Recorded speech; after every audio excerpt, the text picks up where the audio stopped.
ॐ नमः श्रीयतिराजाय विवेकानन्दसूरये सच्चिदसुखस्वरूपाय स्वामिने तापहारिणे। আজকের বিবেক বাহিনীর ক্লাসে সবাইকে আন্তরিক শুভেচ্ছা। আমরা শুরু করছি আজকের বিবেক বাহিনীর আয়োজন। প্রথমে বৈদিক শান্তি মন্ত্র পাঠ ও তারপর স্বামী বিবেকানন্দের জীবনী থেকে পাঠ, গল্প পাঠ এবং অভ্যাস আমরা পরপর করব। প্রথমে বৈদিক শান্তি মন্ত্র পাঠ।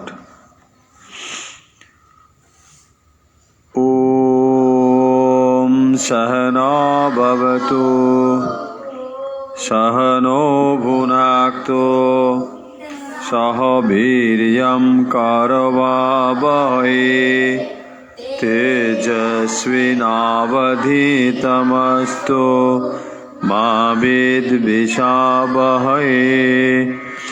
ওম শান্তি শান্তি শান্তি। ওম শং নো মিত্রা শং বরুণঃ শং নো ভবত্বর্যমা শং নো ইন্দ্রো বৃহস্পতি শং নো বিষ্ণুরুক্রমঃ। নমো ব্রহ্মণে নমস্তে বায় ত্বমেব প্রত্যক্ষং ব্রহ্মাসি ত্বমেব প্রত্যক্ষং ব্রহ্ম বদিষ্যামি ঋতং বদিষ্যামি সত্যং বদিষ্যামি তন্মাবতু তদ্ভক্তারমবতু অবতু মাম অবতু ভক্তারম। ওম শান্তি শান্তি শান্তি।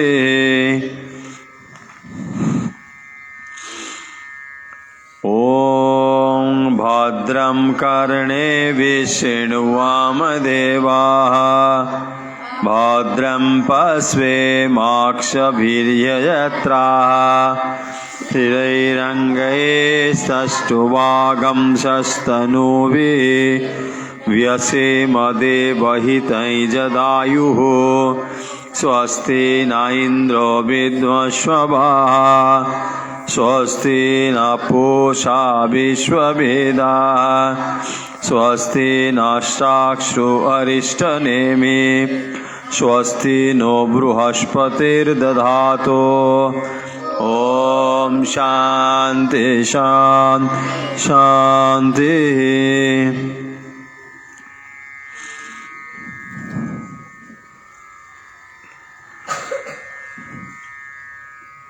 सत्यं वद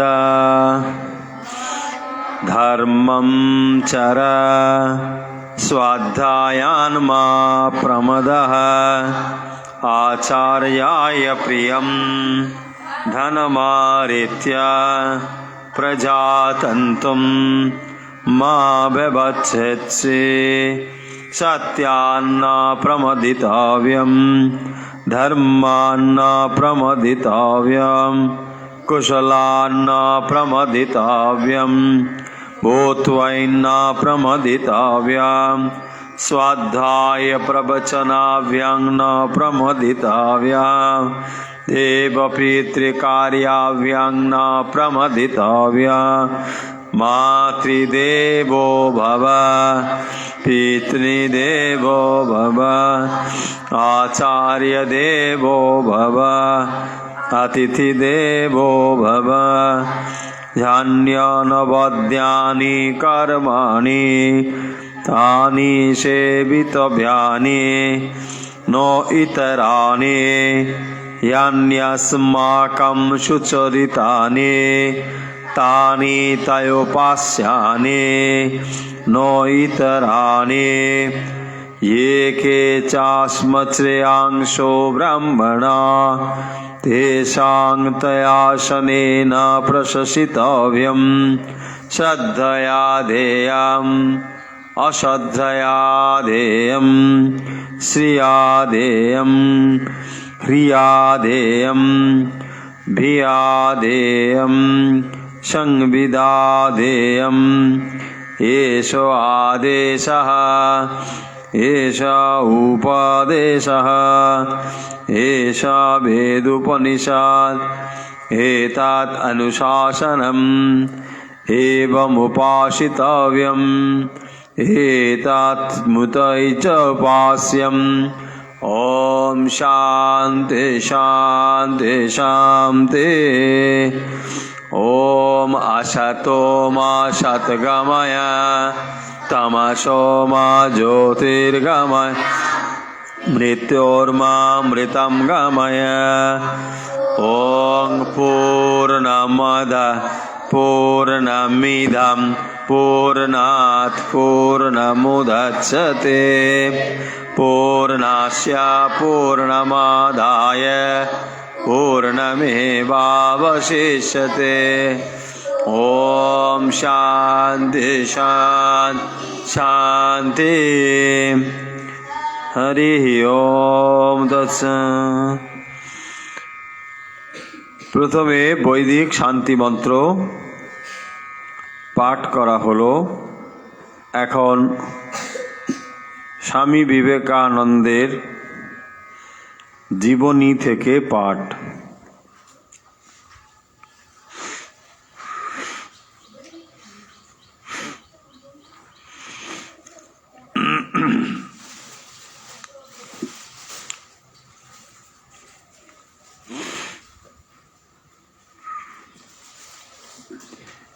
स्वामी विवेकानंद पाश्चात्य विजयेर पर भारतवर्षे जखन तिनि फिरेছেন तखन भारतवर्षेर मानुषेर जन्य तार कर्मप्रणाली केमन हबे सेई विषये तिनि विभिन्न बक्तृताय तार मत पोषण करेছেন। আমরা আজ পড়ব কলিকাতায় অভিনন্দন যুব সম্প্রদায়। স্বামীজিকে কলকাতার যুব সমাজ কিভাবে সম্বর্ধনা জানিয়েছিল আজ আমরা সেই অংশটুকু পড়ব। এইভাবে চারিদিকে প্রেরণার আগুন ছড়াইয়া স্বামীজি মাদ্রাজ হইতে জাহাজে করিয়া কলিকাতা যাত্রা করিলেন। স্বামীজি যখন শিকাগো ধর্ম মহাসভায় ভারতবর্ষের প্রতিনিধিত্ব করেছিলেন তখন ভারতবর্ষের মানুষের মুখ উজ্জ্বল করেছিলেন, ভারতবর্ষের গৌরবকে পুনরায় প্রতিষ্ঠিত করেছিলেন। এবং তারপর যখন তিনি ভারতবর্ষে ফিরেছেন বিভিন্ন জায়গায় স্বামীজি ভারতবর্ষের মানুষের জন্যে কি করা দরকার সেই বিষয়ে তার মতামত তিনি জানিয়েছেন। আমরা পড়ছি যখন স্বামীজি কলকাতায় এসেছেন চারিদিকে প্রেরণার আগুন ছড়াইয়া, প্রেরণার আগুন, প্রেরণার আগুন মানে আগুন দিলে কি হয়, কোনো একটি শুকনো জিনিসে যদি আগুন দিই সেটা জ্বলে ওঠে, ঠিক সেই রকম তখনকার যুব সমাজের কাছে স্বামীজি প্রেরণার আগুন অর্থাৎ তাদের মনের কাছে এমন একটি সংকল্প স্বামীজি স্থাপন করতে পেরেছিলেন যাতে করে সবাই যেন আগুনের মতো জ্বলে উঠেছিল। অভ্যর্থনা সমিতির ব্যবস্থা মতো বজবজে আসিয়া জাহাজ ভিড়িল। তাহলে স্বামীজি আসছেন কোত্থেকে? মাদ্রাজ থেকে কলকাতায় জাহাজে করে আসছেন। বজবজে জাহাজ থামল। সেখান হইতে একটি স্পেশাল ট্রেন যোগে 1897 খ্রিস্টাব্দের 20 ফেব্রুয়ারি তিনি শিয়ালদহ স্টেশনে আসিয়া পৌঁছিলেন। সময়টা মনে রাখব, কখন? 1897 20 ফেব্রুয়ারি। 1897 খ্রিস্টাব্দের 20 ফেব্রুয়ারি স্বামীজি কোথায় এসেছিলেন? মাদ্রাজ থেকে বজবজ স্টেশনে। এবং সেখান থেকে তাকে শিয়ালদহ স্টেশনে আনা হয়েছিল স্পেশাল ট্রেনে। বিপুল জনতা তার অভ্যর্থনার জন্য উদ্গ্রীব হইয়া অপেক্ষা করিতেছিল। স্বামীজি যখন ফিরছেন, প্রচুর মানুষ তখন তাকে অভ্যর্থনা জানানোর জন্যে অপেক্ষা করেছিলেন। এই কলিকাতা স্বামী বিবেকানন্দের জন্মভূমি। স্বামীজি কোথায় জন্মগ্রহণ করেছিলেন? কলকাতার সিমলা স্ট্রিটে, সিমলা। তো কলকাতায়, এই কলকাতা স্বামী বিবেকানন্দের জন্মভূমি। এই কলকাতা তার বাল্য ও যৌবনের কত স্মৃতি বুকে ধরিয়া আছে। কারণ এই কলকাতার রাস্তায় স্বামীজি কত হেঁটেছেন, কিন্তু এখন তিনি বড় হয়ে গিয়েছেন। শুধু বড় নয়, তিনি ভারতবর্ষের প্রতিনিধিত্ব করতে গিয়েছিলেন শিকাগোতে। শিকাগোতে গিয়ে ভারতবর্ষের কথা শুনিয়েছেন, ভারতবর্ষের মুখ উজ্জ্বল করেছেন, এবং তারপর তিনি আবার এই কলকাতায় ফিরে আসছেন। নিশ্চয়ই বুঝতে পারছো অবস্থাটা কিরকম। যেই কলকাতায় তিনি একদিন ছোট্ট ছেলে ছিলেন, এখানেই তো জন্মেছেন, এখানেই স্কুলে পড়াশুনো করেছেন, এখন বড় হয়ে গিয়েছেন, কিন্তু বিদেশে গিয়ে তিনি ভারতবর্ষের মুখ উজ্জ্বল করেছেন। এবং তারপর যখন ফিরে এসেছেন কলকাতায়, তখন মানুষ তাকে অভ্যর্থনা জানানোর জন্যে সবাই একেবারে জনপ্লাবন, মানে বন্যার মতো মানুষ হু করে ছুটেছে স্বামীজিকে দেখার জন্য। সেইটি আমরা পড়ছি। বিপুল জনতা তার অভ্যর্থনার জন্য উদ্গ্রীব হইয়া অপেক্ষা করিতেছিল। কাজেই তাহার সম্বর্ধনায় কলিকাতাবাসীর উৎসাহের বিপুলতা সহজেই অনুমেয়। সবাই খুব উৎসাহ। গাড়ি থামিলেই স্বামীজি দরজায় দাঁড়াইয়া সমবেত জনতাকে করজোড়ে প্রণাম করিলেন। তাহলে কি হলো? স্বামীজি গাড়ি থেকে আসছেন, স্বামীজি গাড়ি করে আসছেন শিয়ালদা স্টেশন থেকে, মানে বজবজ স্টেশন থেকে স্পেশাল ট্রেনে শিয়ালদা। তারপরে দেখো, গাড়ি থামিলেই স্বামীজি দরজায় দাঁড়াইয়া সমবেত জনতাকে করজোড়ে প্রণাম করিলেন। শ্রীরামকৃষ্ণদেব ও বিবেকানন্দের জয়ধ্বনিতে স্টেশন প্রাঙ্গণ মুখরিত হইয়া উঠিল। যখন স্বামীজি গাড়ি থেকে মুখ বাড়িয়ে অভ্যর্থনা জানিয়েছেন, প্রণাম জানিয়েছেন, সবাই তখন কি করলো? সবাই তখন জয়ধ্বনি দিচ্ছে, জয় স্বামী বিবেকানন্দ কি জয়, জয় ভগবান শ্রীরামকৃষ্ণ দেব কি জয়, এরকম সবাই জয়ধ্বনি দিচ্ছে। স্বামীজি তখন গাড়ি থেকে নামবেন। দেখো, স্বামীজি গাড়িতে উঠিলে ঘোড়া খুলিয়া দিয়া উৎসাহী যুবকরাই গাড়িটা নিয়ে চলিল। তখনকার দিনে ঘোড়াতে টানতো গাড়ি। তো তখন সেই গাড়িতে ঘোড়া খুলে দিল, বলছে ঘোড়া টানতে হবে না, আমরাই টেনে টেনে নিয়ে যাব। কারা বলল? যুবকগুলো।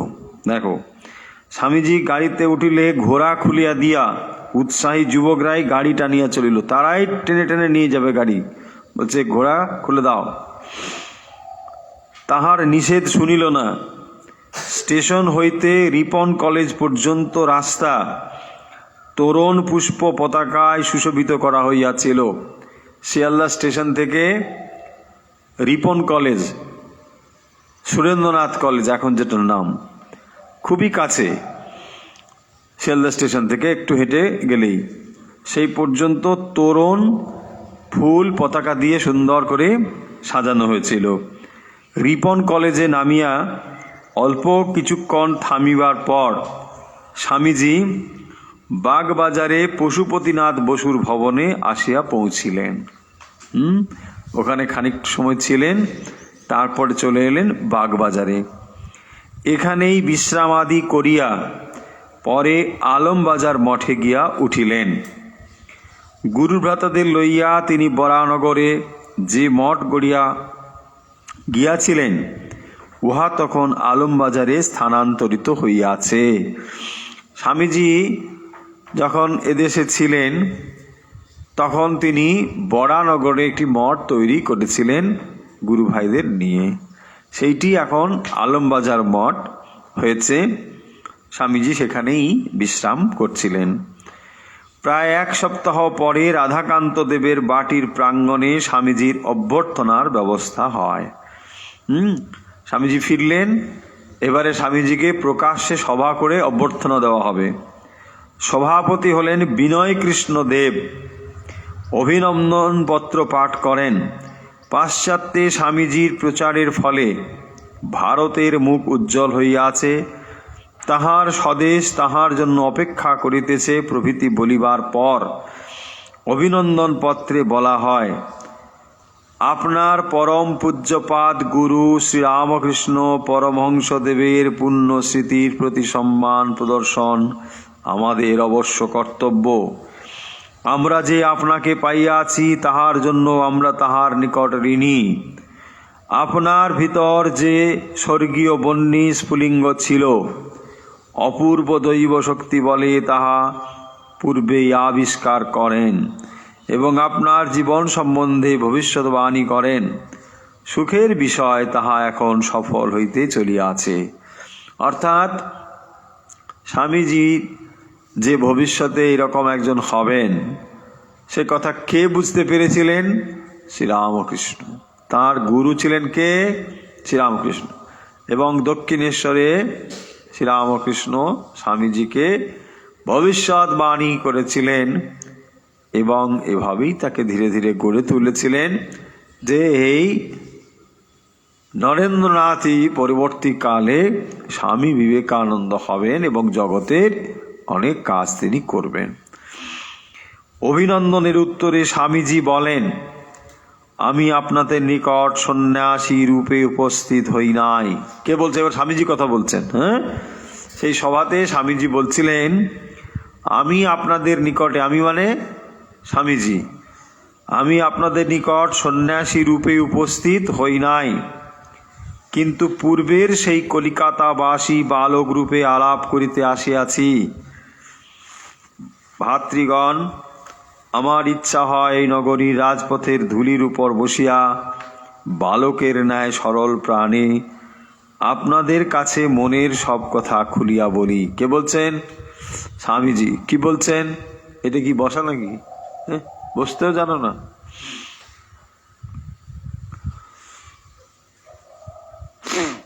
স্বামীজি বলছেন যে আমি সন্ন্যাসী রূপে আসিনি, আমি এসেছি যেমন আগে আমি এক কলকাতার বালক ছিলাম সেই রকম হিসেবেই আমি আসছি আপনাদের সঙ্গে একটু গল্প করব বলে।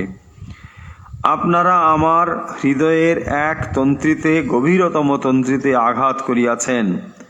আমার গুরুদেব, আমার আচার্য, আমার জীবনের আদর্শ, আমার ইষ্ট প্রাণের দেবতা শ্রীরামকৃষ্ণ পরমহংসদেবের নাম গ্রহণ করিয়া যদি কায় মনোবাক্য দ্বারা আমি কোনো সৎকার্য করিয়া থাকি। কে বলছেন? স্বামীজি। কি বলছেন? যদি কায় মনোবাক্য দ্বারা আমি কোনো সৎকার্য করিয়া থাকি যদি আমার মুখ দিয়া এমন কোনো কথা বাহির হইয়া থাকে যাহাতে জগতে কোনো ব্যক্তি বিন্দুমাত্র উপকৃত হইয়াছে, তাহাতে আমার কোনো গৌরব নাই, তাহা তাহার মানে শ্রীরামকৃষ্ণের। দেখিতেছেন না, দরিদ্র ব্রাহ্মণ পিতামাতার সুদূর গ্রাম জাত এই সন্তান এখন সেই সকল দেশে সত্য সত্যই পূজিত হইতেছেন, যেসব দেশ শতাব্দীর পর শতাব্দী ধরিয়া সাকার উপাসনার বিরুদ্ধে চিৎকার করিয়া আসিতেছে। ইহা কাহার শক্তি? ভারতবর্ষের পুনরুত্থানের জন্য এই শক্তির বিকাশ যথাসময় হইয়াছে। কয়েক শতাব্দী যাবৎ ভারতে এইরূপ মহাশক্তির বিকাশ আর কখনো হয় নাই।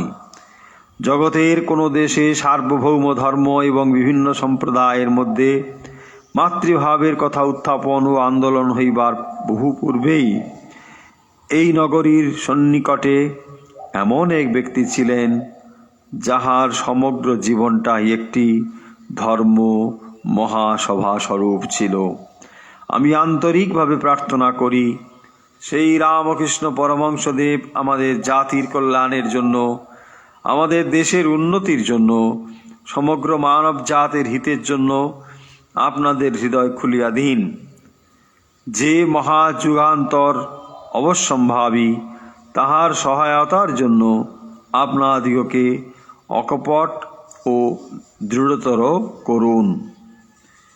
স্বামীজি সেদিন এভাবে অভ্যর্থনার উত্তর দিয়েছিলেন এবং স্বামীজি অভ্যর্থনার উত্তরে যে কথা বলেছিলেন যে তার মুখ দিয়ে যদি কিছু ভালো কথা বেরোয়, স্বামীজি সারা জীবন মানুষের জন্য কাজ করেছেন, অথচ তিনি তার এই সমস্ত সুখ্যাতি কীর্তি তার অংশীদার করছেন শ্রীরামকৃষ্ণকে। তিনি বলছেন এই সমস্ত কিছু ধন্যবাদ তারই প্রাপ্য, আমি অতি নগণ্য সাধারণ। কে বলছেন এই কথা? স্বামীজি স্বয়ং এই কথা বলছেন। তাহলে আমরা আজ যে অংশটুকু পড়লাম, সে স্বামীজি পাশ্চাত্য বিজয়ের পর অর্থাৎ শিকাগো ধর্ম মহাসভায় তিনি গিয়েছিলেন। একটি ঐতিহাসিক বক্তৃতা স্বামীজি দিয়েছিলেন শিকাগো ধর্ম মহাসভায়। সাল কত? 1893। 1893 11ই সেপ্টেম্বর স্বামীজি শিকাগো ধর্মসম মহাসভায় বক্তৃতা করেছিলেন। আমরা যে সাল আজকে পড়েছি সেটি হলো তার ফিরে আসা। স্বামীজি যখন ফিরে আসছেন, যখন তিনি মাদ্রাজ থেকে কলকাতায় আসছেন, বজবজে থেমেছে তার জাহাজ, বজবজ থেকে তিনি স্পেশাল ট্রেনে আসছেন শিয়ালদা। সেইটি ছিল কত তারিখ? 1897 20শে ফেব্রুয়ারি। মনে থাকবে, স্বামীজি ফিরছেন 1897। আর শিকাগো ধর্ম মহাসভাতে কি কত সালে? 1893, 1893, 11 সেপ্টেম্বর, 11ই সেপ্টেম্বর 1893। আর 4 বছর পরে স্বামীজি ফিরছেন 97, তাই না? এবং তার 20শে ফেব্রুয়ারি হয়েছে, যখন তাকে শিয়ালদা স্টেশন থেকে নিয়ে যাওয়া হচ্ছে। উৎসাহ ব্যঞ্জকভাবে যারা সেখানে উপস্থিত হয়েছিলেন যুবক, তারা কি করলো না তার গাড়ির ঘোড়া খুলে দিল, দিয়ে নিজেরাই টেনে টেনে নিয়ে গেল এবং রিপন কলেজে তার অভ্যর্থনার ব্যবস্থা করা হয়েছিল। সেই পর্যন্ত সমগ্র রাস্তাতে ফুল পতাকা এসব দিয়ে সুন্দর করে সাজানো হয়েছিল, তাই না? এবং তারপর স্বামীজি চলে গেলেন কোথায়? বাগবাজারে, যেখানে তার থাকার ব্যবস্থা হয়েছিল। এবং ওখান থেকে হয়ে তিনি সোজা চলে গেলেন আলমবাজার মঠে। তো তারপরে আমরা দেখব যে তাকে অভ্যর্থনা জানানো হয়েছিল এবং সেই অভ্যর্থনার উত্তরেই স্বামীজি বলেছিলেন যে জগতের জন্যে যা তিনি কিছু করেছেন তার জন্যে বলছেন যে শ্রীরামকৃষ্ণই হচ্ছে তার সমস্ত প্রশংসার পাত্র। তিনি জগতের জন্য যা কিছু করেছেন সবই তাঁর কৃপায় সম্পন্ন হয়েছে। তো এইভাবে আমরা স্বামী বিবেকানন্দের জীবনের আজ কিছু ঘটনা আমরা পড়লাম। আমরা পড়ছি স্বামীজির জীবনের এরকম বেশ কিছু কিছু ঘটনা, যেগুলো স্বামীজির জীবনের ঘটনা তো বটেই, আমরা তার এই ঘটনা থেকে নানাভাবে বিভিন্ন বিষয় শিখতে পারি ও প্রেরণা পেতে পারি। এরকম একটি ঘটনার কথা ইতিমধ্যেই আমরা বলেছি, হয়তো তোমাদের মনে থাকবে। একদিন সন্ধেবেলা খেতড়ির রাজা সঙ্গীতের আয়োজন করেছেন। বোঝা যাচ্ছে খেতড়ির রাজা রাজদরবারে সঙ্গীতের আয়োজন। আগেকার দিনে এটা ছিল খুবই, রাজারা যখন থাকতেন তো রাজদরবারে সঙ্গীতের আয়োজন করা হতো। একজন বাইজি গান গাইবে। বাইজি হচ্ছে যারা প্রফেশনালি গান করে, মানে অর্থের বিনিময়ে যারা সুন্দর গান পরিবেশন করে। হয়েছে, স্বামীজি রাজার অতিথি, রাজবাড়িতে স্বামীজি অতিথি হয়ে রয়েছেন, সম্মানীয় অতিথি, তাই না? রাজা তাকে গান শুনতে আমন্ত্রণ জানিয়ে লোক পাঠালেন। যখন রাজবাড়িতে সন্ধ্যেবেলা এরকম গানের আসর বসেছে, তখন রাজা কি করবেন? বাড়িতে যখন একজন ভালো গেস্ট আছে তো তাকে কি করে শোনাবেন, তাই না? সেই জন্য লোক পাঠিয়েছেন যে স্বামীজিকে রাজ দরবারে ডেকে নিয়ে আসো, সুন্দর গানের আসর বসেছে, স্বামীজিও গান টান শুনবেন, ভালো লাগবে, তাই না? দেখো, স্বামীজি এলেন না, বলে পাঠালেন সন্ন্যাসীর পক্ষে এই রকম আসরে উপস্থিত থাকা অনুচিত। স্বামীজি তিনি একজন সন্ন্যাসী, তো সন্ন্যাসী কি করবেন না? এই রকম গানের আসরে উপস্থিত থাকাটা সন্ন্যাসীর পক্ষে ঠিক নয়। হয়েছে, এবং সেই জন্য স্বামীজি কি বললেন যে না না, আমি এসব গান টান শুনবো না, তোমরা যেমন করছো করো। স্বামীজি এলেন না, হয়েছে, বলে পাঠালেন। গায়িকা এতে মর্মাহত হয়ে গান ধরল। যে গান করেছিল গায়িকা, তিনি একটু মনক্ষুণ্ণ হলেন। কেন না, স্বামীজি এলে ভালো হতো, বেশ সুন্দর সবাই গান শুনতো, তাই না? স্বামীজি একজন বিখ্যাত মানুষ, রাজবাড়িতে রয়েছেন, তিনি আসলে তো ভালোই, কিন্তু তিনি বলছেন আমি যাব না। তো এই কথা শুনে যে গায়িকা, তার মনটা খারাপ হয়ে গেল। বোঝা যাচ্ছে কেন মন খারাপ হলো? তখন তিনি কি করছেন, একটা গান ধরেছেন।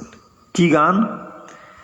हमारे प्रभु अवगुण चितना धरो, समदर्शी है नाम तिहारो, अब मही पार करो। অর্থটা বোঝা যাচ্ছে মোটামুটি একটা। हमारे प्रभु अवगुण चितना धरो, অবগুণ মানে আমি যে এইরকম একটা মানুষ, আমি কি করি? অর্থের বিনিময়ে আমি গান গেয়ে গেয়ে বেড়াই, মানে আমি যে খুব একটা ভালো এমন তো নয়। তাহলে আমার এই যে খারাপ গুণগুলো, সেই জন্য বলছেন হামারে প্রভু অবগুণ চিত না ধরো, আমার এই খারাপ দিকগুলোই কেবল তুমি দেখো প্রভু, তা কিন্তু নয়।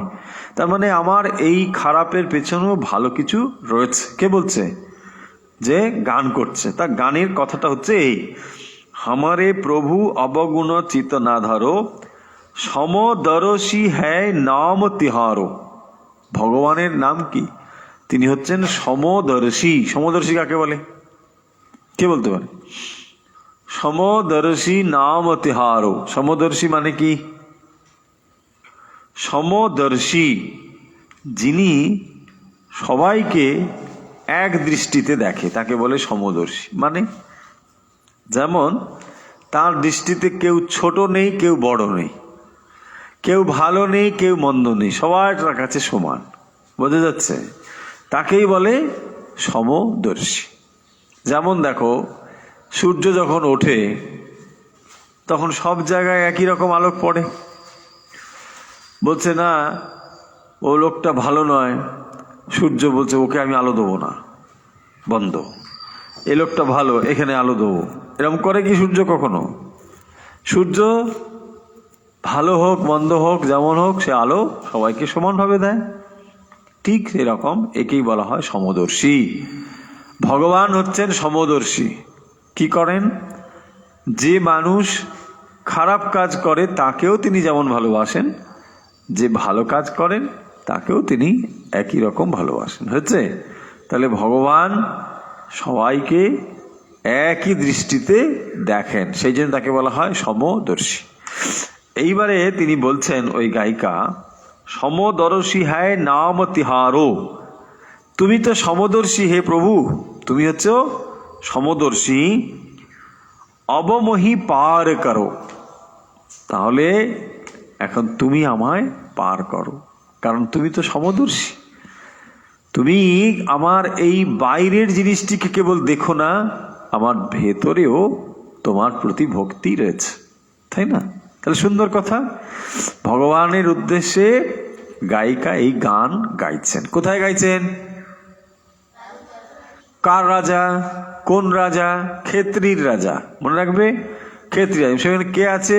স্বামীজি আছেন। হয়েছে? স্বামীজি সেখানে রাজ দরবারে, মানে ওদের বাড়িতে অতিথি হয়ে রয়েছেন। তারপর দেখো,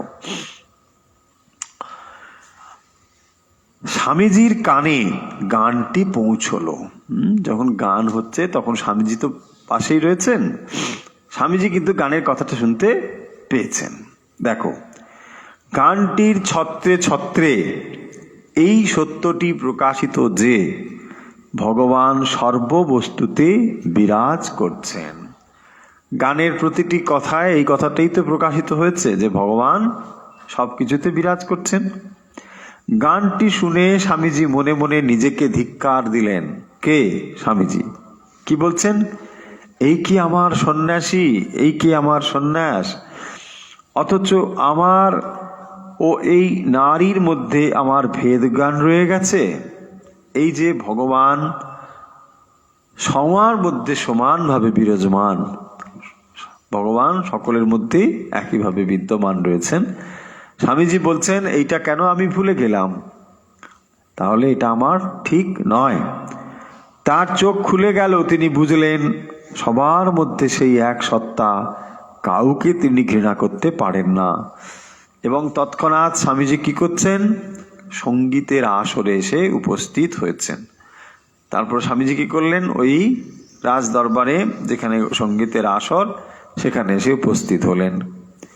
শোনা যায় গান হয়ে যাবার পর বাইজিকে মাতৃ সম্বোধন করে তার কাছে স্বামীজি ক্ষমা প্রার্থনা করেছিলেন।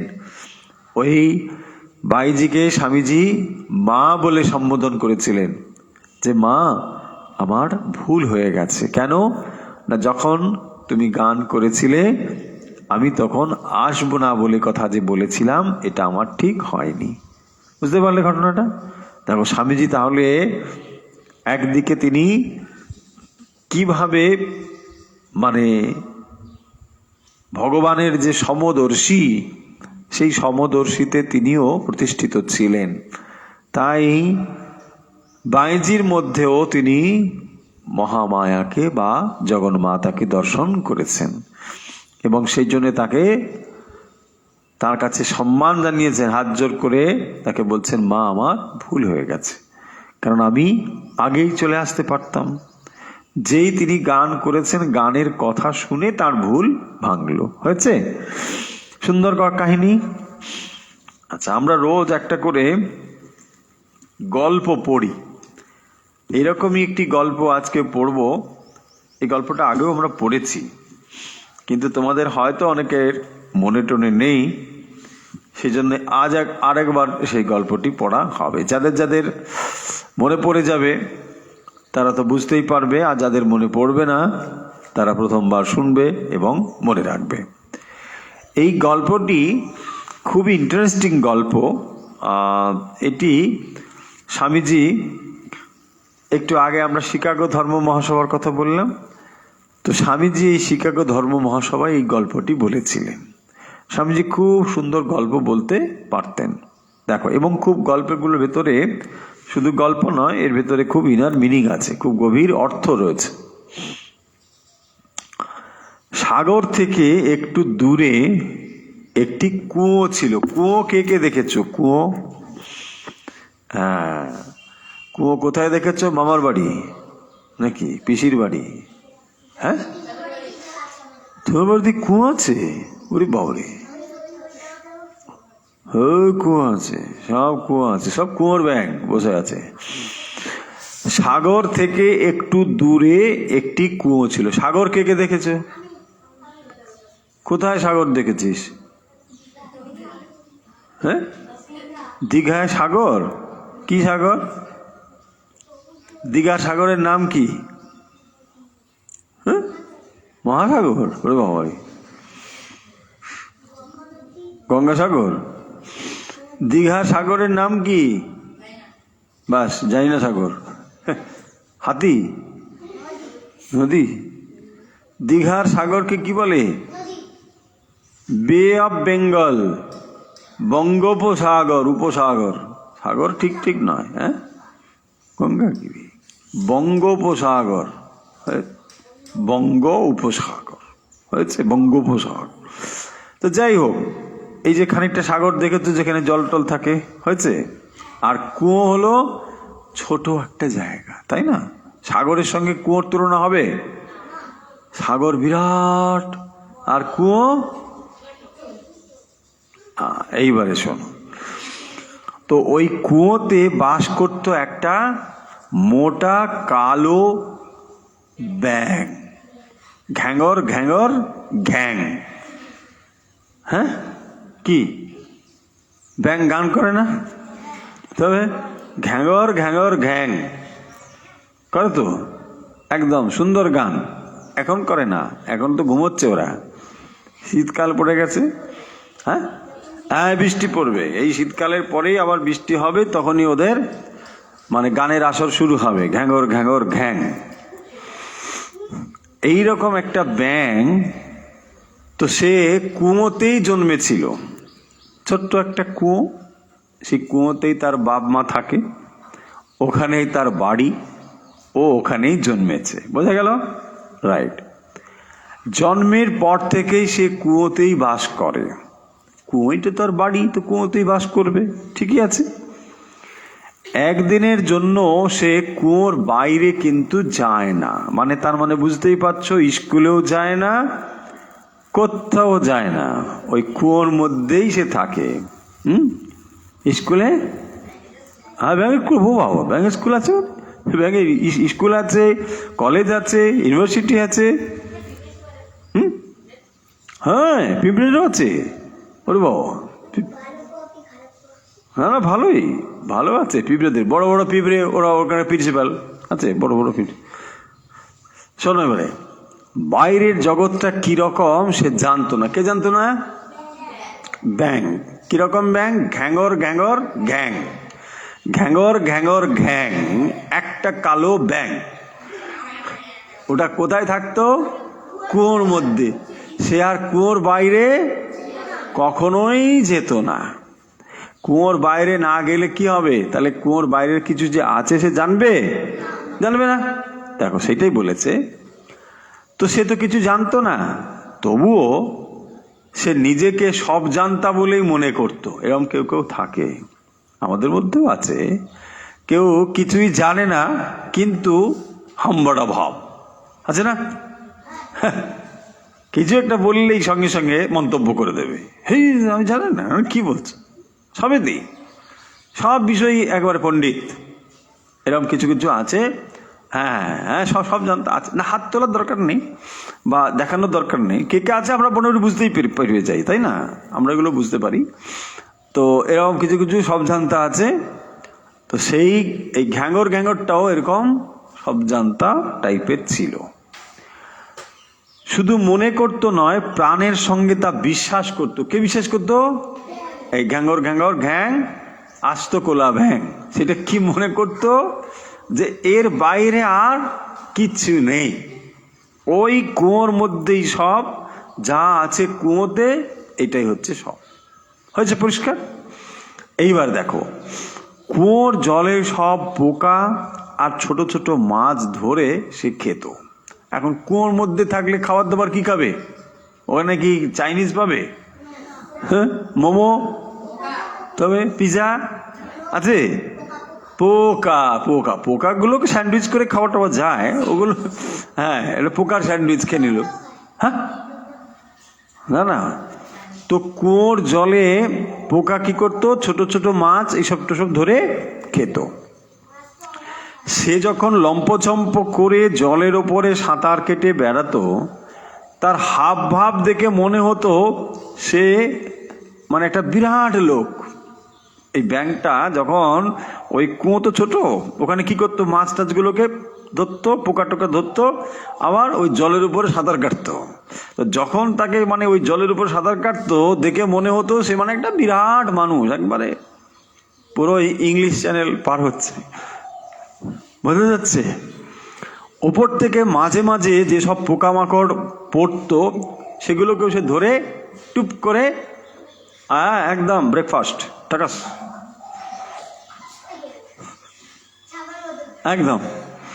এইবারে দেখো, একটা সাগরের ব্যাঙ, একটু আগে আমরা সাগর বললাম, এরকম একটা ব্যাঙ সাগরেও থাকতো। এই ব্যাঙটা কোথায় থাকতো? কুয়োতে, আর একটা থাকতো সাগরে। দেখো, সাগরের ব্যাঙ একদিন সাগরের তীরে বেড়াচ্ছিল। তো সাগরের মানে বিরাট তার তীর আছে, সেখানে হাওয়া ঘুরে বেড়াচ্ছে। বেড়াতে বেড়াতে সে কুয়োর কাছে এসে উপস্থিত হলো। হঠাৎ কুয়োর মধ্যে এসে পড়ে গেল। কে? সাগরের ব্যাঙটা। কুয়োর ব্যাঙ ভাবলো বুঝি একটা বড় শিকার পড়েছে। লাফ দিয়ে যেমনি সে শিকারের উপর পড়লো, দেখে ওমা, এই যে একটা তারই মতো ব্যাঙ। কুয়োর ব্যাঙটা দেখলো মাঝে মাঝে তো পোকামাকড় লাফ দিয়ে পড়ে, আর ও কি করে? টুবুস ব্রেকফাস্ট হয়, একটু করে খায় দায়, বেশ ভালোই আছে। একদিন দেখলো একটা আস্ত বড় ব্যাঙ পড়ে গেছে। বলছে, বাহ, আজকে জল খাবারটা ভালোই হবে। তারপর দেখো কি হবে।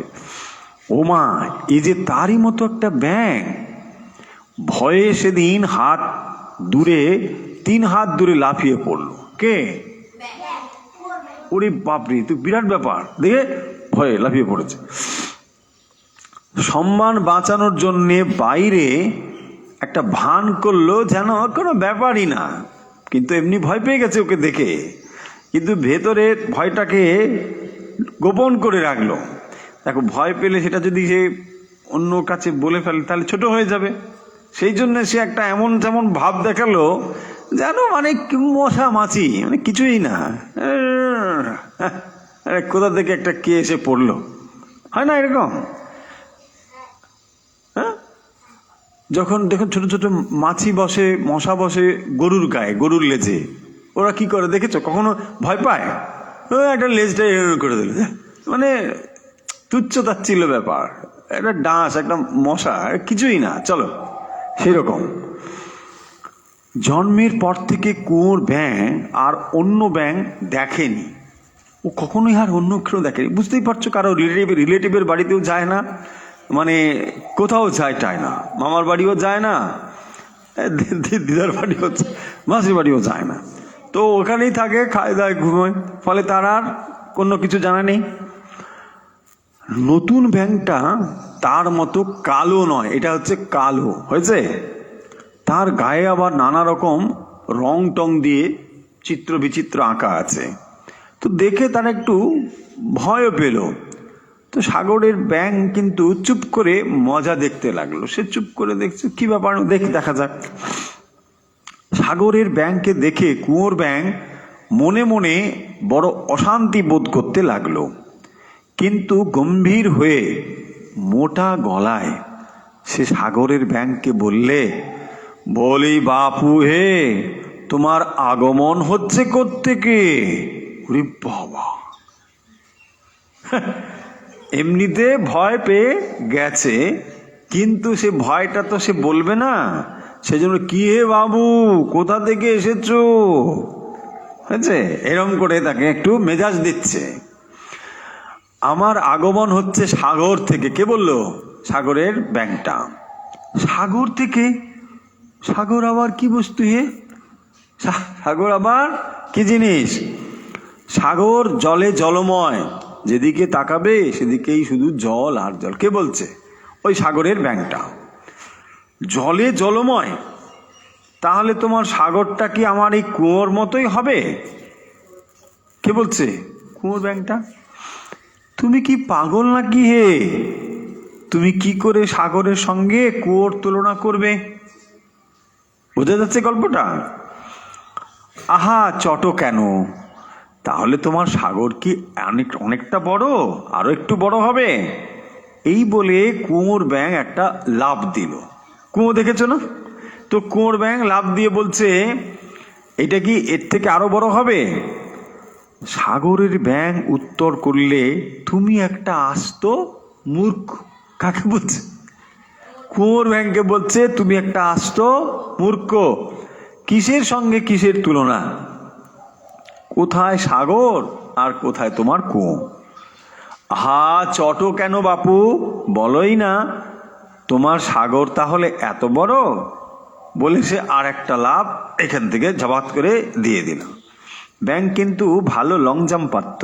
হ্যাঁ, ও এখান থেকে ঝাপ করে এখানে এসে পড়ল।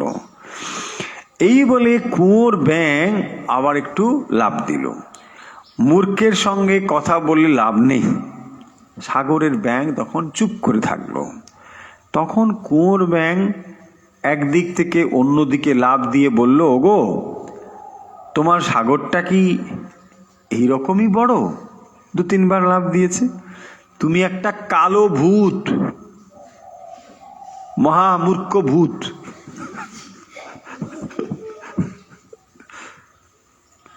বলছে, তোমার সঙ্গে আমার কথা বলে কোনো লাভ নেই, তোমাকে আমি বোঝাতে পারবো না। কে বলছে? সাগরের ব্যাঙ। হা কেন চটে যাও, বলোই না, সাগরটা কি আমার এই কুয়োর থেকে অনেকটা বড়?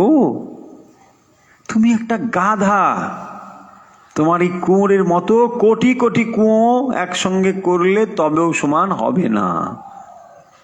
বাবা, কি বলে? কি, তোমার সাগর আমার কুয়োর থেকে এত বড়? হতেই পারে না। আমাকে সোজা মানুষ পেয়ে তুমি ঠকাতে শুরু করেছো, তাই না? ভেবেছো আমি কিছু বুঝি না?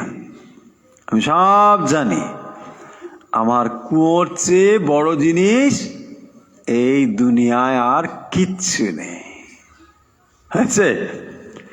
আমি খুব ভালো করে জানি তুমি একটা মিথ্যেবাদী, এখান থেকে পালাও। তুমি একটা, কাকে বলছে? সাগরের ব্যাঙ। সাগরের ব্যাঙ বললে, তোমার কুয়োটি ছেড়ে একটু ওপরে উঠে এসো না ভাই, বেশি দূর যেতে হবে না, একটু কাছেই তো সাগর, তুমি আমার সঙ্গে চলো। সাগর দেখলেই বুঝতে পারবে আমার কথা সত্যি না মিথ্যা। তুমি একটা মূর্খ কিনা সেই জন্য বুঝতে পারছো না। বাপু, তোমার সাগর দেখে আমার আর কাজ নেই। আমার এতখানি বয়স হলো, জন্ম থেকে একদিনও সাগর দেখলুম না, আর আজ তুমি এসে আমায় সাগর দেখাচ্ছ। যাও, যদি ভালো চাও শিগগির এখান থেকে কেটে পড়ো। সাগরের ব্যাঙ দেখলেও যে এই মূর্খের সঙ্গে কথা বলা খুবই বোকামি। ধীরে ধীরে সে কুয়ো থেকে সাগরের দিকে চলে গেল। কুয়োর ব্যাঙের মনে তখন খুব আনন্দ।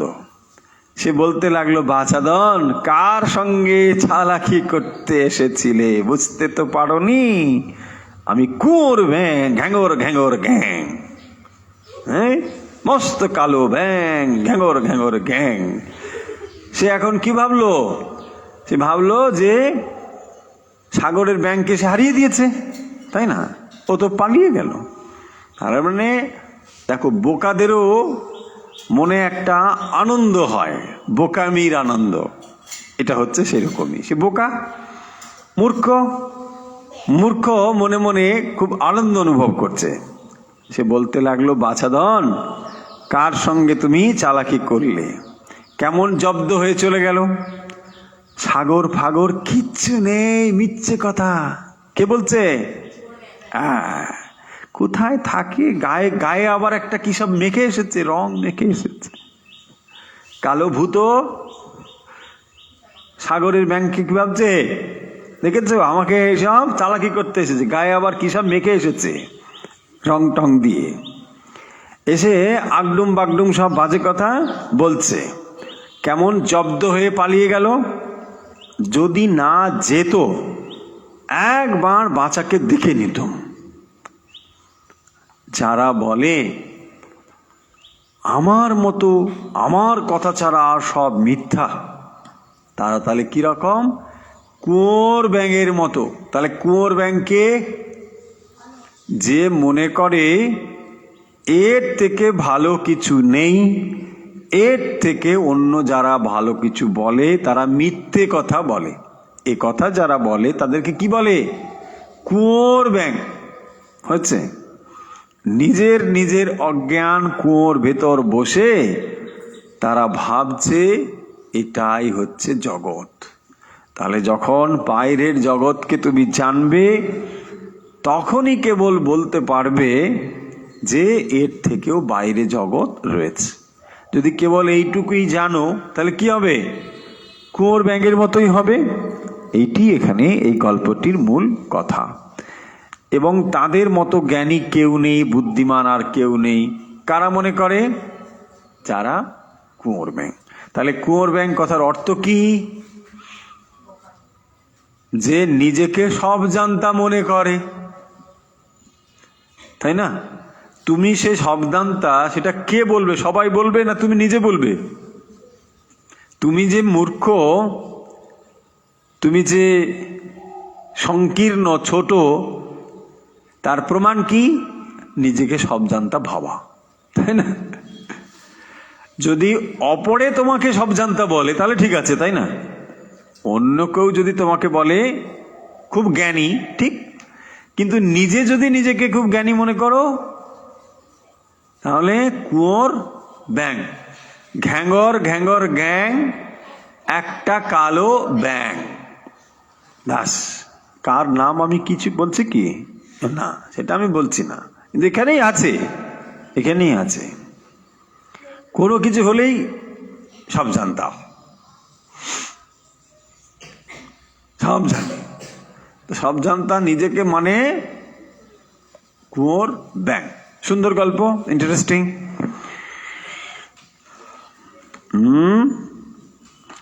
এবারে আমরা আরেকটি গল্প পড়ব।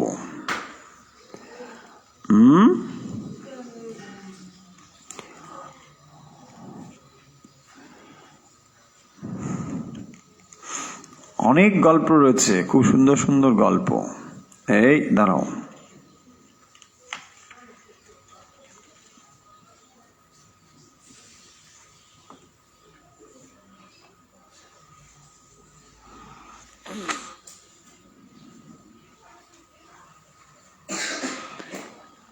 এখন আমরা পড়ছি শ্রীকৃষ্ণের গল্প। শ্রীকৃষ্ণের নাম কে কে শুনেছ? সবাই শুনেছে। তো শ্রীকৃষ্ণ, বলরাম, এর দুজনে গুরুর গৃহে গিয়ে পাঠ শুরু করবেন। খুব ইন্টারেস্টিং গল্প, দেখো। আচ্ছা, শ্রীকৃষ্ণের বাবার নাম কি ছিল, কে বলতে পারো? কি? হাতটা মুখে দিচ্ছিস কিসের জন্য? শ্রীকৃষ্ণের পিতার নাম?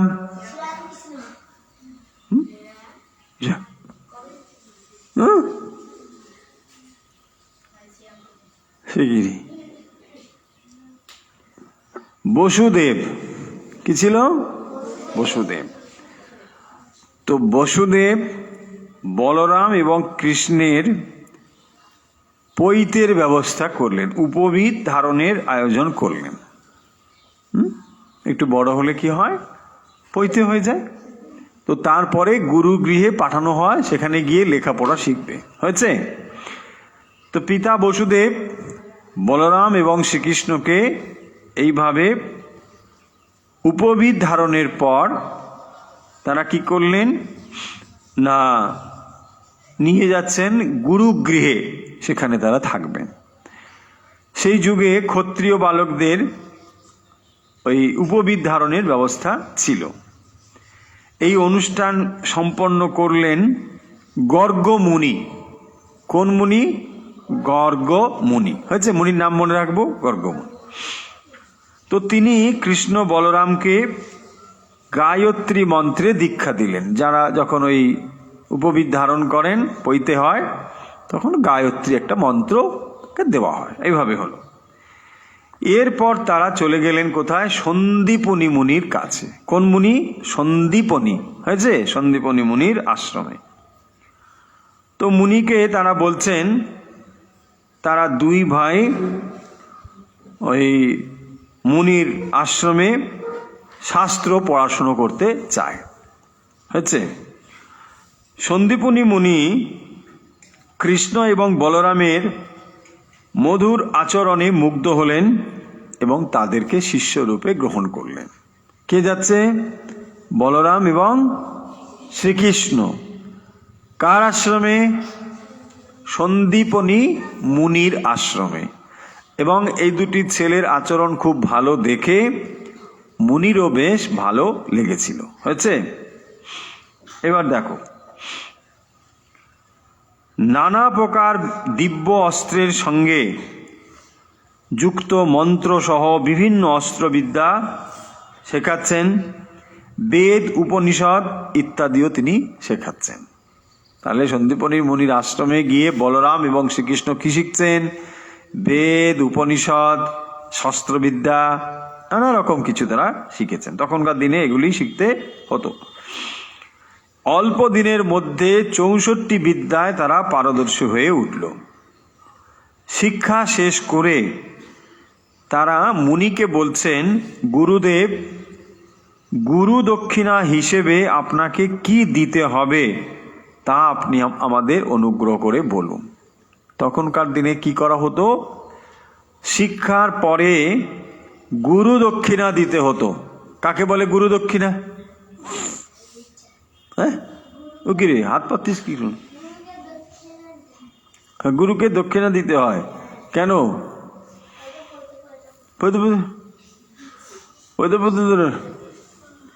গুরু গৃহে থেকে শিক্ষা লাভের পর গুরুকে সম্মান সূচক যা দান করা হয় তাকে বলা হয় গুরু দক্ষিণা।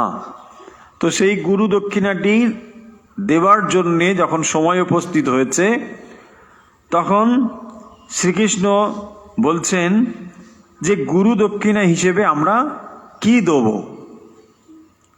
সন্দীপনী মুনি কি গুরু দক্ষিণা চাইবেন তিনি তখন ভাবছেন। মুনির একটি মাত্র পুত্র ছিল এবং সেই পুত্র একদিন সমুদ্রের তীরে খেলা করতে গিয়েছিল। কার পুত্র? সন্দীপনী মুনির পুত্র সমুদ্রের ধারে খেলা করতে গিয়েছিল এবং খেলতে খেলতে হঠাৎ সে জলে ডুবে মারা যায়। জলে ডুবে মারা যায়। মুনি কৃষ্ণকে বললেন, যদি পারো তবে আমার পুত্রকে এনে দাও। কে বলল? সন্দীপনী মুনি। কখন বলল? গুরু দক্ষিণা হিসেবে। যখন শ্রীকৃষ্ণ বলরাম বললেন আমাদের শিক্ষা সমাপ্ত হয়েছে, এখন আমরা গুরু দক্ষিণা দিয়ে গুরুগৃহ থেকে ফিরে যেতে চাই, আপনি আমাদের আজ্ঞা করুন, কি গুরু দক্ষিণা দেব। হয়েছে? তখন মুনি কি বললেন? 10 টাকা দাও, তাহলে 20 টাকা দাও, 50, 50 টাকা দাও।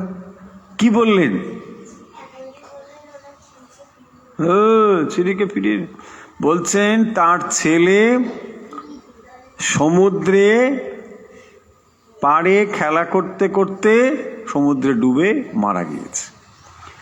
যদি তুমি গুরুদক্ষিণায় দিতে চাও তাহলে তুমি আমার ছেলেকেই বরং ফিরিয়ে দাও। এটাই হচ্ছে গুরুদক্ষিণা। এনে দাও, পুত্রকে নিয়ে আসো।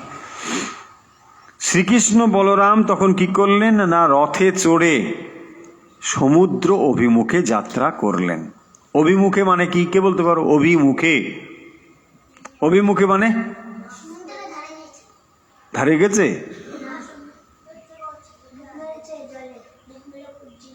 ডুব মেরে। অভিমুখে মানে কি? দেওয়ালটা পড়ে যাবে, সরে ছাড়ো। হ্যাঁ,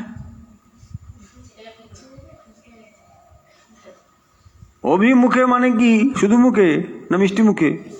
মিষ্টি মুখে।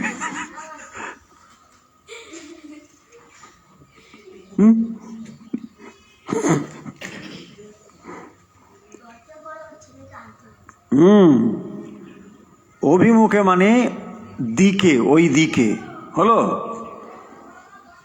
কৃষ্ণ ও বলরাম রথে চড়ে সমুদ্র অভিমুখে যাত্রা করলেন, সমুদ্রের দিকে গেল। সমুদ্রের তীরে পৌঁছে সমুদ্র দেবতাকে উচ্চ কণ্ঠে ডেকে মুনির মৃত পুত্রকে ফিরিয়ে দিতে বলছেন। তাহলে কি বললেন? কৃষ্ণ বলরাম গিয়ে বলছেন সমুদ্রের কাছে গিয়ে যে সমুদ্র দেবতা, তুমি সন্দীপনী মুনির পুত্রকে ফিরিয়ে দাও। ঠিক আছে? তারপরে দেখো, তাদের আহ্বান শুনে সমুদ্র দেবতা সেখানে উপস্থিত হলেন। সুন্দর গল্প। কৃষ্ণ তাকে বললেন, বহু বছর আগে আমাদের গুরু সন্দীপনী মুনির এক পুত্রকে তোমার তরঙ্গ গ্রাস করেছে। মানে ওখানে তো সে খেলতে গিয়েছিল, তো সেইটি বলছেন তার পুত্রকে জীবিত অবস্থায় তার কাছে ফিরিয়ে দেব, তুমি আমাকে এইটা দাও। তখন সমুদ্র বলছেন, হে কৃষ্ণ, আমি সন্দীপনী মুনির পুত্রকে হরণ করিনি। কে বলল? সমুদ্র।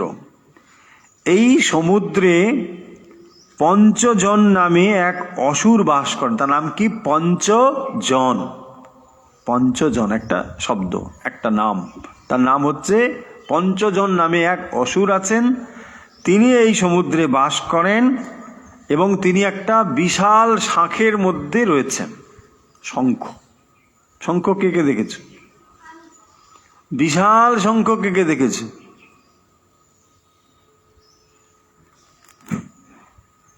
বিশাল শঙ্খ, তার মধ্যে একটা অসুর বাস করছে।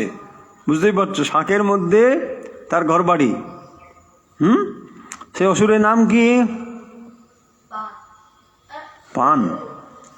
পঞ্চজন, যার থেকে পাঞ্চজন্য শ্রীকৃষ্ণের আরেক নাম। শঙ্খের মধ্যে মানুষজনকে ভরে গিলে ফেলেছে। তাহলে সে কি করেছে?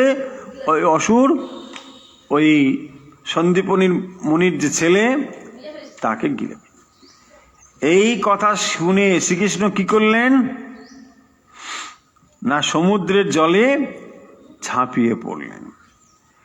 জলের নিচে গিয়ে পঞ্চজনকে ধরে সেখানেই তাকে বধ করে ফেললেন। কে? শ্রীকৃষ্ণ। কিন্তু গুরুপুত্রকে খুঁজে পেলেন না। দেখো, সেখানে একটি বিরাট শঙ্খ পড়েছিল। কৃষ্ণ শঙ্খটি হাতে করে জলের ওপরে উঠে এলেন। পঞ্চজন নামক অসুরের কাছ থেকে এনেছিলেন বলে এই শঙ্খটির নাম হলো পাঞ্চজন্য। হয়েছে একটা শঙ্খের নাম হলো পাঞ্চজন্য। হ্যাঁ, এবং তারপর কি করলো না, কৃষ্ণ বলরামকে সঙ্গে নিয়ে যমরাজের পুরী সংযমনির দিকে অগ্রসর হলেন। সেখানে গিয়ে কৃষ্ণ পাঞ্চজন্য শাঁখটি বাজিয়ে দিলেন। কে? শ্রীকৃষ্ণ। তার হাতে পাঞ্চজন্য। এবং সেই শাঁখটা যখন বাজিয়ে দিলেন তখন কি হলো না, যমরাজ বেরিয়ে এলেন এবং কৃষ্ণ ও বলরামকে অভ্যর্থনা জানালেন। তখন কৃষ্ণ যমরাজকে বললেন যে আপনি আমাদের গুরুর যে পুত্র, সন্দীপনী মুনির পুত্র, তাকে ফিরিয়ে দিন। এবং তখন তিনি সন্দীপনী মুনির পুত্রকে যমরাজ সানন্দে ফিরিয়ে দিলেন। কৃষ্ণ বলরাম মুনিপুত্রকে সঙ্গে নিয়ে গুরুর কাছে আবার এসে গেছে। গুরু তাকে জিজ্ঞাসা করলেন যে আর কিছু আমরা চাই না। সন্দীপনী মুনি বললেন, তোমরা যেভাবে গুরুদক্ষিণা দিলে তার কোনো তুলনা নেই। কি গুরু দক্ষিণা দিল? তার মৃত ছেলেকে ফিরিয়ে নিয়ে এলো, তাই না? আমি আমার পুত্রকে ফিরে পেয়েছি, এর চেয়ে বেশি কিছু আমি আর চাই না। গুরুর কাছ থেকে অনুমতি নিয়ে দুই ভাই রথে চড়ে দ্রুত মথুরায় চলে গেলেন। কৃষ্ণ ও বলরামকে এতদিন না দেখে মথুরাবাসীরা বিমর্ষ হয়েছিল। তারা ফিরে আসায় তাদেরও আনন্দের সীমা রইল না। সুন্দর গল্প। তাহলে কৃষ্ণ বলরাম যে মুনির কাছে শিক্ষা গ্রহণের জন্য গিয়েছিলেন তার নাম কি? সন্ধ্যাবেলা মুনি কি মুনি? সন্দীপনী মুনি, সন্দীপনী। আচ্ছা, খুব ভালো। তারপরে তিনি গুরু দক্ষিণা হিসেবে কি দিয়েছিলেন? কিভাবে সন্দীপনী মুনির ছেলে মারা গিয়েছিল? জলে খেলতে খেলতে। তারপরে কোথায় ডুবে গেল? সাগরের তলে। তারপরে কৃষ্ণ বলরাম কিভাবে ফিরিয়ে নিয়ে এলো? কি শঙ্খ বাজালো? শঙ্খটার নাম কি? চঞ্চ চঞ্চ, হ্যাঁ, পঞ্চ চণ্ডন, পঞ্চজন্য। যে অসুর ছিলেন তার নাম হচ্ছে পঞ্চজন। এই শঙ্খটির নাম হচ্ছে পাঞ্চজন্য। মনে থাকবে? পাঞ্চজন্য। সুন্দর গল্প, মনে থাকবে? Interesting, very good. এইভাবেই তাহলে আমরা এখন একটু অভ্যাস করব। এখন অভ্যাসের জন্য কি করতে হবে? সোজা হয়ে বসতে হবে। যাদের যাদের মেরুদণ্ড আছে তাদেরকে কি বলে? মেরুদণ্ডী প্রাণী, তাই না? যাদের মেরুদণ্ড আছে তারা মেরুদণ্ডী। যাদের মেরুদণ্ড নেই তাদের কি বলে? অমেরুদণ্ডী। অমেরুদণ্ডী একটা উদাহরণ দাও। গিরিগিটি, টিকটিকি, কেঁচো, এই যে সব কেঁচো। হ্যাঁ, মানুষ কি মেরুদণ্ডী না?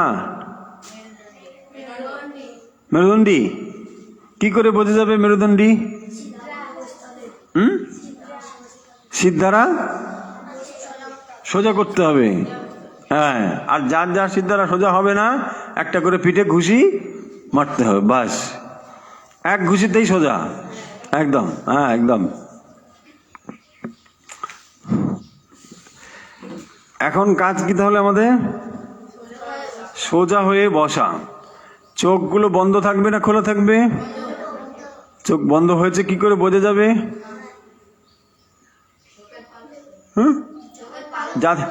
চোখের পালক। চোখের পাতা। পাখির পালক।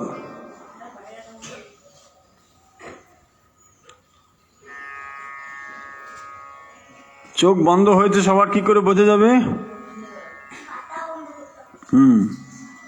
পাতা বন্ধ করো, খাতা বন্ধ করো, সবই বন্ধ করো, সোজা। মেরুদণ্ড সোজা, হাত দুটো জ্ঞান মুদ্রায় হাঁটুর ওপরে। চোখ পিটপিট কেন? চোখ পিটপিট শয়তানের চিহ্ন। চোখ বন্ধ। আবার কে কথা বলে? চোখ বন্ধ।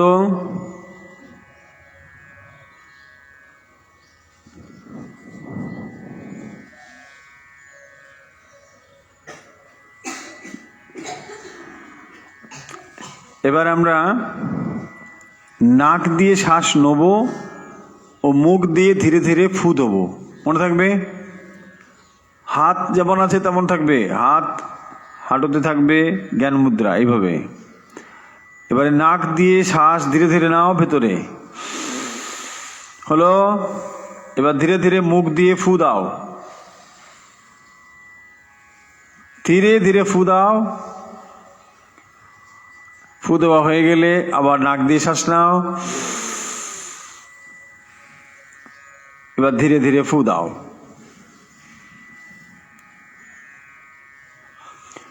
আবার শ্বাস নাও, আবার ফু দাও। আস্তে আস্তে, এত শব্দ করতে হবে না। বুঝতে পারছি শব্দ করার ক্ষমতা আছে তোমার। আস্তে আস্তে ধীরে ধীরে শ্বাস নাও নাক দিয়ে, এবার ধীরে ধীরে মুখ দিয়ে ছেড়ে দাও ফু দেওয়ার মতো করে। চোখের পাতা বন্ধ থাকবে।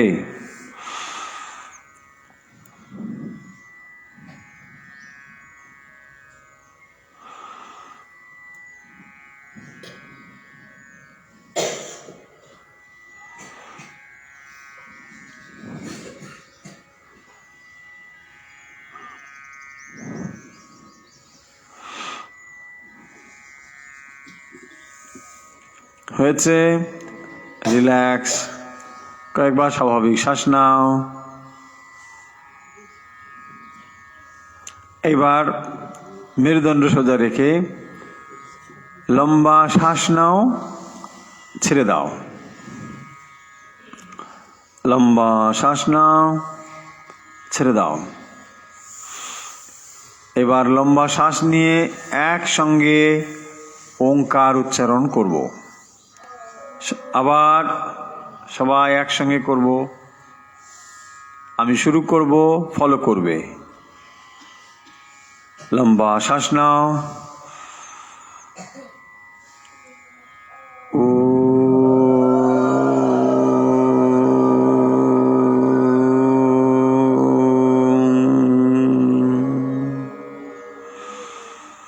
আবার লম্বা শ্বাস নাও।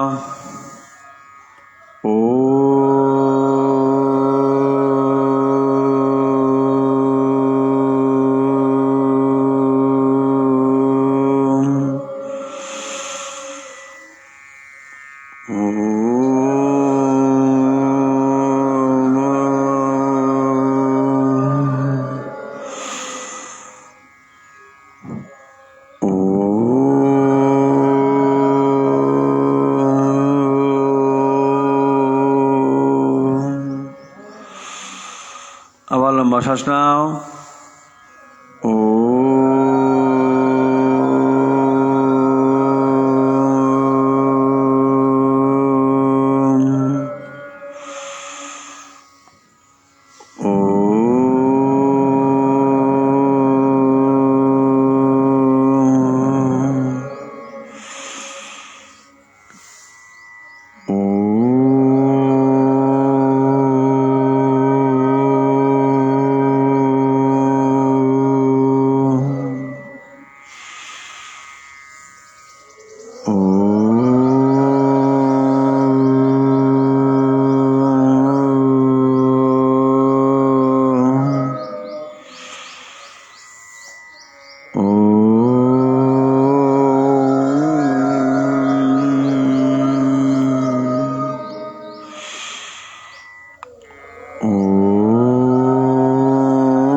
এবার চোখের পাতা বন্ধ থাকবে, মেরুদণ্ড সোজা,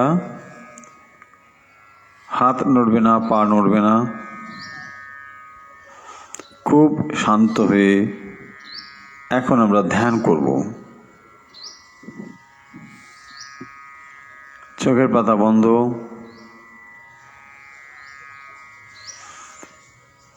মনে মনে চিন্তা করো আকাশে সূর্যকে।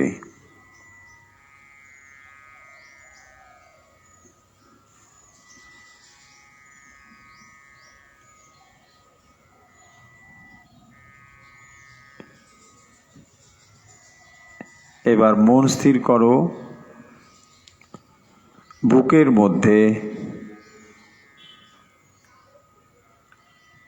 মধ্যে সূর্যকে চিন্তা করো,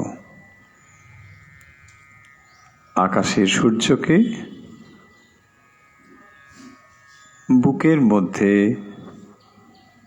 চিন্তা করো। মনে মনে ভাবো হৃদয়ে সূর্য বিরাজ করছে।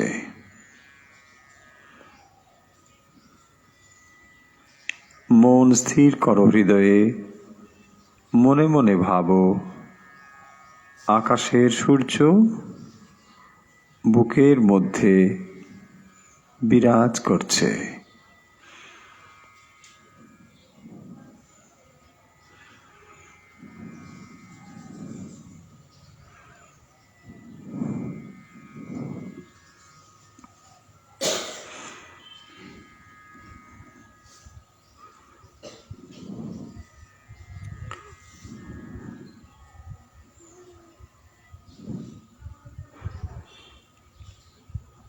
মন স্থির করো হৃদয়ে,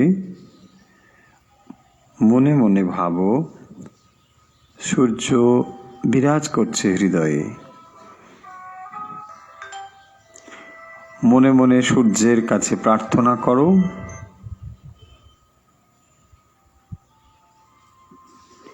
যা হতে চাও, যা পেতে চাও। চোখের পাতা বন্ধ থাকবে, মন স্থির করো হৃদয়ে, যা হতে চাও, যা পেতে চাও। মনে মনে সূর্যের কাছে সকল প্রার্থনা জানিয়ে দাও।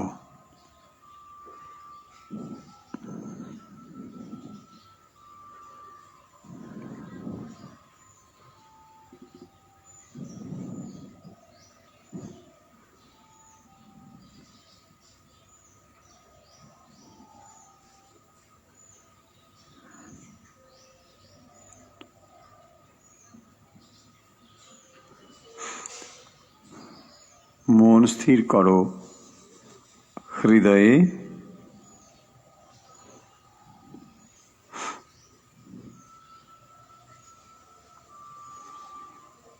সূর্যের কাছে সকল প্রার্থনা জানিয়ে দাও। যা হতে চাও, যা পেতে চাও।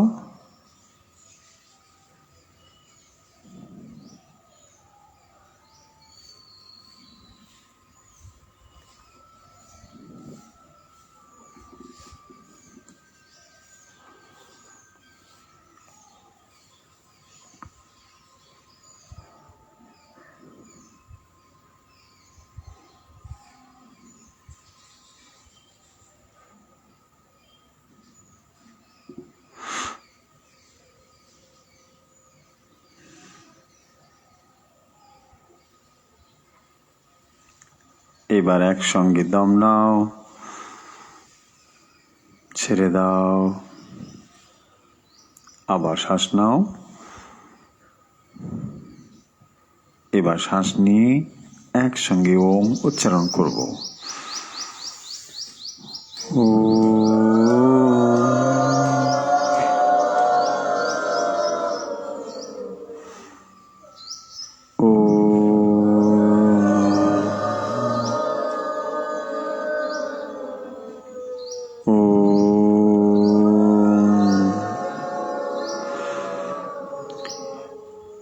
এবার ধীরে ধীরে হাত দুটো ঘষে চোখে ও মুখে স্পর্শ করে দাও।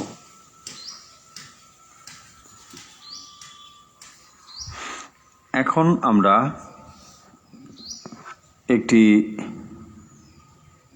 গানের প্রথম দুটো লাইন শিখবো আজকে। স্বামীজির ওপর একটি গান। গানের কথাগুলো হলো এরকম: বীর সেনাপতি বিবেকানন্দ ওই যে ডাকিছে আয় রে আয়। এটা সবাই শুনেছ?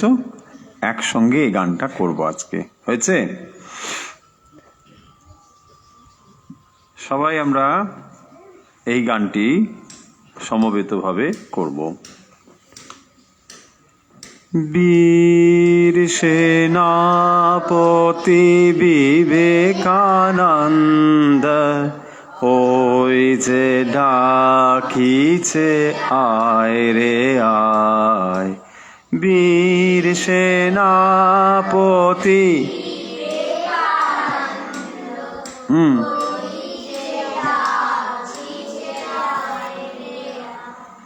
বীর সেনাপতি বিবেকানন্দ ওই যে ডাকিছে আয় রে আয়। বীর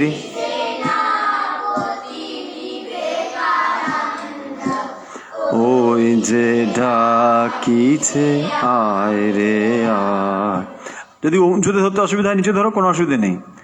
বীর সে সবাই ধরছো না, সবাই একসঙ্গে করো। বীর সেনা ওই যে ডাকিছে আয় রে আয়। বীর সেনাপতি বিবেকানন্দ ওই যে ডাকিছে আয় রে আয়। আহ্বানে তার আপনা ভুলিয়া কত মহারথী ছুটিয়া যায়। এইভাবে বীর সেনাপতি বিবেকানন্দ ওই যে ডাকিছে আয় রে আয়। আহ্বানে তার আপনা ভুলিয়া কত মহারথী ছুটিয়া যায়। বীর সেনাপতি বিবেকানন্দ ওই যে ডাকিছে আয় রে আয়। করো, আবার করো। বীর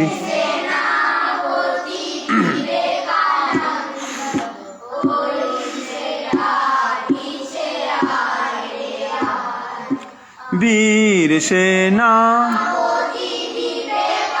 সবাই সবাই একসঙ্গে। বীর সেনাপতি ওই যে ডাকিছে আয় রে আয়।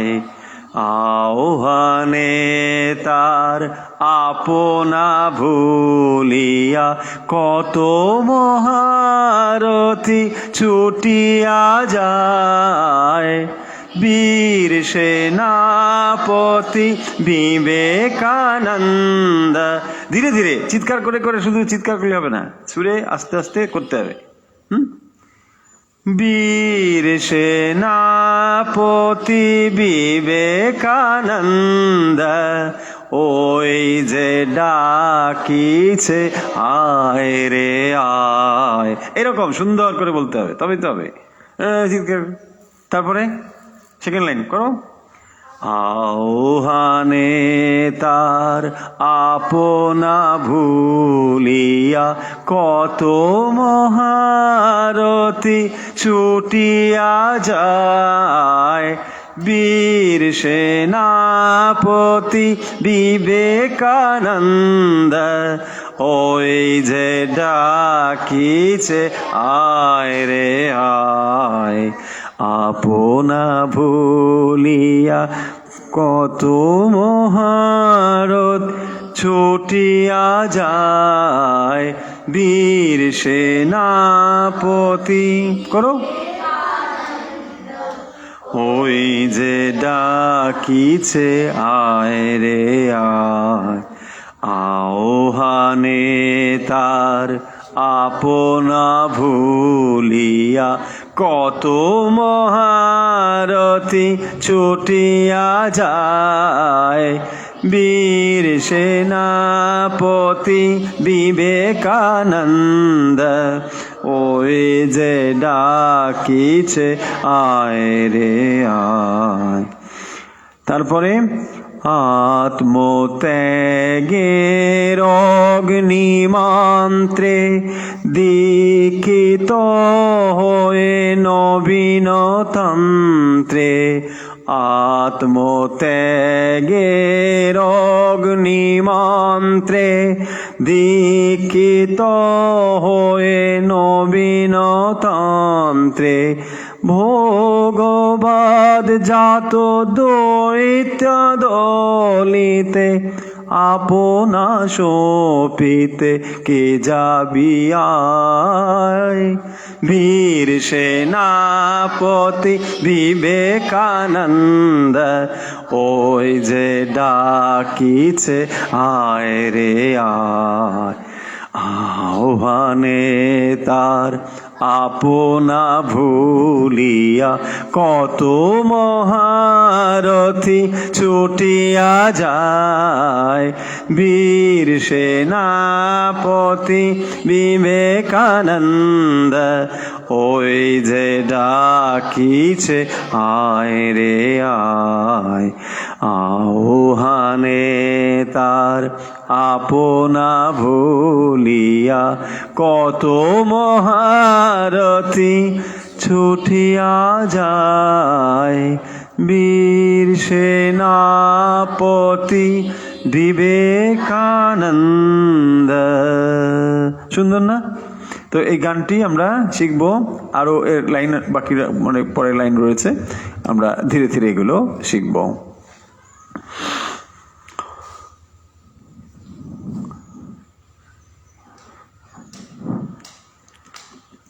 আজকের আমরা বিবেক বাহিনীর ক্লাস শেষ করব।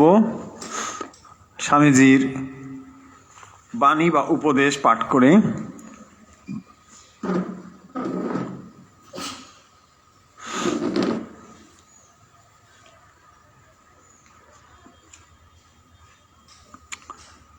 স্বামীজি বলছেন, ভাবিও না তোমরা দরিদ্র, ভাবিও না তোমরা বন্ধুহীন,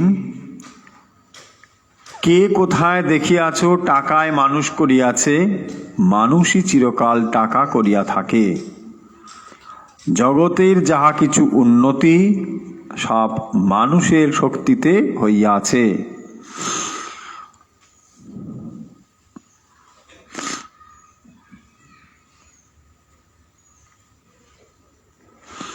স্বামীজির বাণী, স্বামীজি বলছেন, বিশ্বাস বিশ্বাস বিশ্বাস, আপনার উপর বিশ্বাস, ঈশ্বরে বিশ্বাস, ইহাই উন্নতি লাভের একমাত্র উপায়। কি বললেন স্বামীজি? সবাই একসঙ্গে বলি, বিশ্বাস বিশ্বাস বিশ্বাস, আপনার উপর বিশ্বাস, ঈশ্বরে বিশ্বাস, ইহাই উন্নতি লাভের একমাত্র উপায়। ইহাই উন্নতি লাভের একমাত্র উপায়।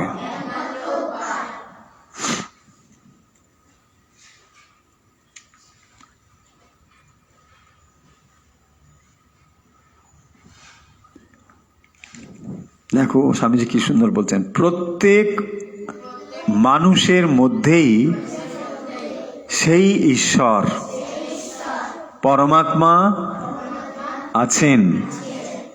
অন্য সব কিছুই স্বপ্ন, শুধুই মায়া। আমরা আরেকবার পড়ি, প্রত্যেক মানুষের মধ্যেই সেই ঈশ্বর পরমাত্মা, অন্য সব কিছুই স্বপ্ন, শুধু মায়া।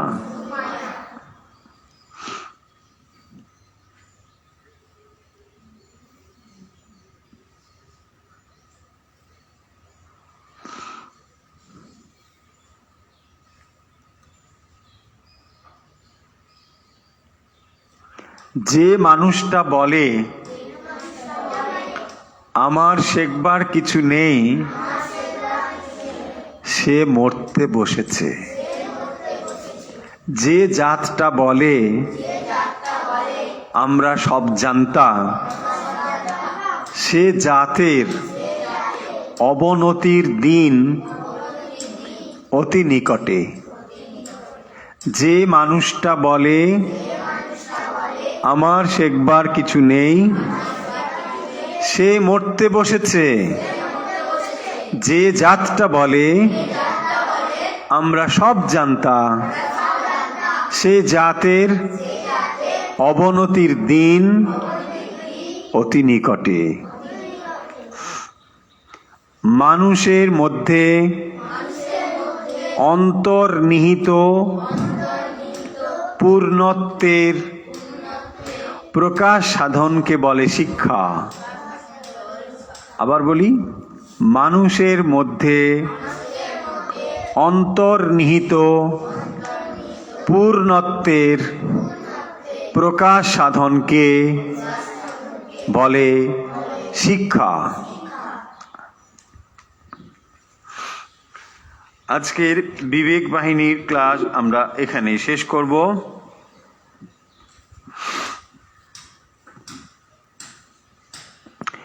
সবাই একসঙ্গে বলি, আমরা মানুষ হব, আমরা মানুষ হব, আমরা মানুষ হব। আমরা গুরুজনদের শ্রদ্ধা করব, আমরা গুরুজনদের শ্রদ্ধা করব, আমরা গুরুজনদের শ্রদ্ধা করব। আমরা অযথা সময় নষ্ট করব না, আমরা অযথা সময় নষ্ট করব না। আবার বলো, আমরা অযথা সময় নষ্ট করব না। হচ্ছে রোজ মন দিয়ে পড়াশুনো করব, রোজ মন দিয়ে পড়াশোনা করব, রোজ মন দিয়ে পড়াশোনা করব। ঠিক, তাহলে আজকে আমরা জয় দিয়ে আজকের বিবেক বাহিনীর ক্লাস থেকে বিদায় নেব। যে সমস্ত ছাত্রছাত্রী আমাদের সঙ্গে দূর থেকে যুক্ত রয়েছে, আমাদের ফেসবুক বা ইউটিউবের সঙ্গে যুক্ত থেকে আমাদের সঙ্গে হোয়াটসঅ্যাপে যুক্ত হতে পারো তোমরা। আমাদের হোয়াটসঅ্যাপ নাম্বার 9903985960। আমাদের একটি হোয়াটসঅ্যাপ গ্রুপ রয়েছে বিবেক বাহিনী নামে, এই একই নাম্বারে। সেখানে যুক্ত হলে আমাদের ক্লাসের নোটিফিকেশনগুলো আমরা সেখানে শেয়ার করে থাকি। যে সমস্ত ছাত্রছাত্রী আমাদের সঙ্গে যুক্ত হতে চাও নতুন করে, তারা এই নম্বরেও আমাদের সঙ্গে যুক্ত হতে পারো। তাহলে আজকের মতো আমরা বিদায় নিচ্ছি। আমাদের এই বিবেক বাহিনীর ক্লাসটি আমরা প্রত্যেক রবিবার সকাল 9:30 থেকে 11টা পর্যন্ত করে থাকি। কেবলমাত্র তৃতীয় রবিবার এটি হতে পারে না। এছাড়া সমস্ত রবিবার এই ক্লাসটি হয়। তোমরা যারা আমাদের সঙ্গে যুক্ত থাকো দূর থেকে অথবা যারা কাছ থেকে, এখন আমরা জয়ধ্বনি দিয়ে আজকের ক্লাসটি শেষ করব। জয় শ্রী গুরু মহারাজ জি কি জয়, মহামায় কি জয়, স্বামীজি মহারাজ জি কি জয়, গঙ্গা মায় কি জয়, শ্রী শ্রী কালী মায় কি জয়, দেবাদিদেব মহাদেব কি।